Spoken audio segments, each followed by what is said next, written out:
अस्सलामुअलैकुम। कहते हैं कि रेड इंडियंस के अपाची कबीले का सरदार मर गया। उस कबीले का एक नौजवान अमेरिका पढ़ने गया हुआ था। उस नौजवान को हमेशा ये गिला शिकायत रहती कि सिर्फ बूढ़े लोगों को, अनपढ़ लोगों को सरदार बनाया जाता है। ये दुनिया के बारे में नहीं जानते, इन्हें जदीद तालीम का नहीं पता, मैं यूं कर दूंगा, मैं कबीले को बदल दूंगा, पता नहीं क्या कुछ कर दूंगा। जब उसे पता चला कि सरदार मर गया है तो वो फौरन अमेरिका से वापस आया। उसने कुछ नौजवानों को साथ मिलाया, उसने कुछ पैसे भी इकट्ठे कर लिए थे। अपने पैसे के जोर पर, चिकनी चुपड़ी बातों के जोर पर कबीले की सरदारी पर कब्जा कर लिया। चंद महीने गुजरे, सर्दियों का मौसम आने वाला था।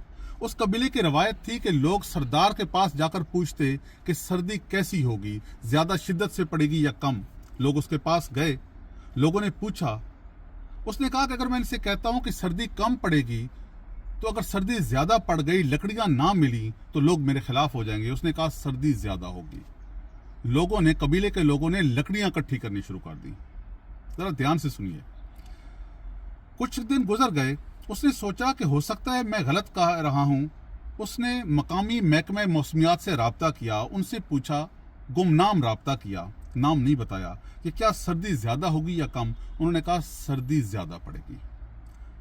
उसने लोगों को फिर कहा कि लकड़ियां ज्यादा इकट्ठी करो। वो ज्यादा शिद्दत से लकड़ियां इकट्ठी करने लग पड़े। उसकी तसल्ली ना हुई। चंद दिन बाद फिर उसने महकमे मौसमियात से राब्ता किया और उनसे कहा कि सर्दी कैसी पड़ेगी। महकमे मौसमियात ने कहा कि सर्दी बहुत ज्यादा शिद्दत से पड़ेगी। लोग और शिद्दत से लकड़ियां इकट्ठी करने लग पड़े। उसने जब उनको बताया, चंद दिन गुजरे, फिर उसने तीसरी दफा राब्ता किया तो महकमा मौसमियात ने कहा कि इस दफा तारीख की शदीद तरीन सर्दी पड़ेगी, बर्फबारी होगी, लोगों का घरों से शायद निकलना मुश्किल हो जाए। इसने कहा आपके पास डेटा कहां से आता है, आपको कैसे पता चलेगा कि इतनी शदीद सर्दी होने वाली है। महकमा मौसमियात ने कहा अपाची कबीले के लोग पागलों की तरह लकड़ियां इकट्ठी कर रहे हैं और हम सालों अशरों से जानते हैं कि अपाची कबीले के सरदार की प्रिडिक्शन, उसकी पेशन गोई कभी गलत नहीं होती। जब वो ज्यादा लकड़ियां इकट्ठी करते हैं, इसका मतलब होता है इस दफा शदीद सर्दी पड़ने वाली है। नौजवान चुप हो गया, घर वापस आया, कबीले के लोगों को इकट्ठा किया, हाथ जोड़कर माफी मांगी और कहा कि मैं जो कहता था कि शऊर और अक्ल सिर्फ दुनियावी तालीम में है, यूनिवर्सिटियों में है, मैं गलत था।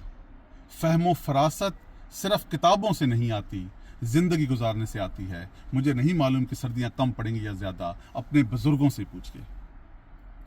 दुनियावी तालीम बहुत जरूरी है, शऊर देती है, लेकिन जो बुजुर्गों के पास जिंदगी का तजर्बा होता है, जो उन्होंने जिंदगी को गुजारा होता है, जो उन्होंने अपने ऊपर गुजरे हालात से सीखा होता है, उसका किसी किताब में जिक्र नहीं होता, वो कहीं पढ़ाई नहीं जाती, ये सिर्फ अपने बड़ों से सीखी जाती है। आपके जो बड़े हैं ना, घर में, कबीले में, खानदान में, इर्द गिर्द, ये रवाज कम हो गया है। बड़ों की सुनने का रवाज कम हो गया है। हम उनको कहते हैं आपको कुछ नहीं पता, आप दुनिया का नहीं जानते। भाई वो आपका गैजेट, मोबाइल चलाना नहीं जानते होंगे, उनको प्ले स्टोर का, आपकी क्रिप्टो करेंसी का, किसी इस चीज का नहीं पता होगा, लेकिन उनको जिंदगी का, शऊर का, एहतराम का, मोहब्बत का, दुख सुख में शरीक होने का सब कुछ पता होगा। उनके पास बैठिए, उनसे पूछिए कि जिंदगी कैसे गुजारनी है। मशीनें चलाना आप सिखा दीजिए, जिंदगी गुजारना वो आपको सिखा देंगे। वस्सलाम।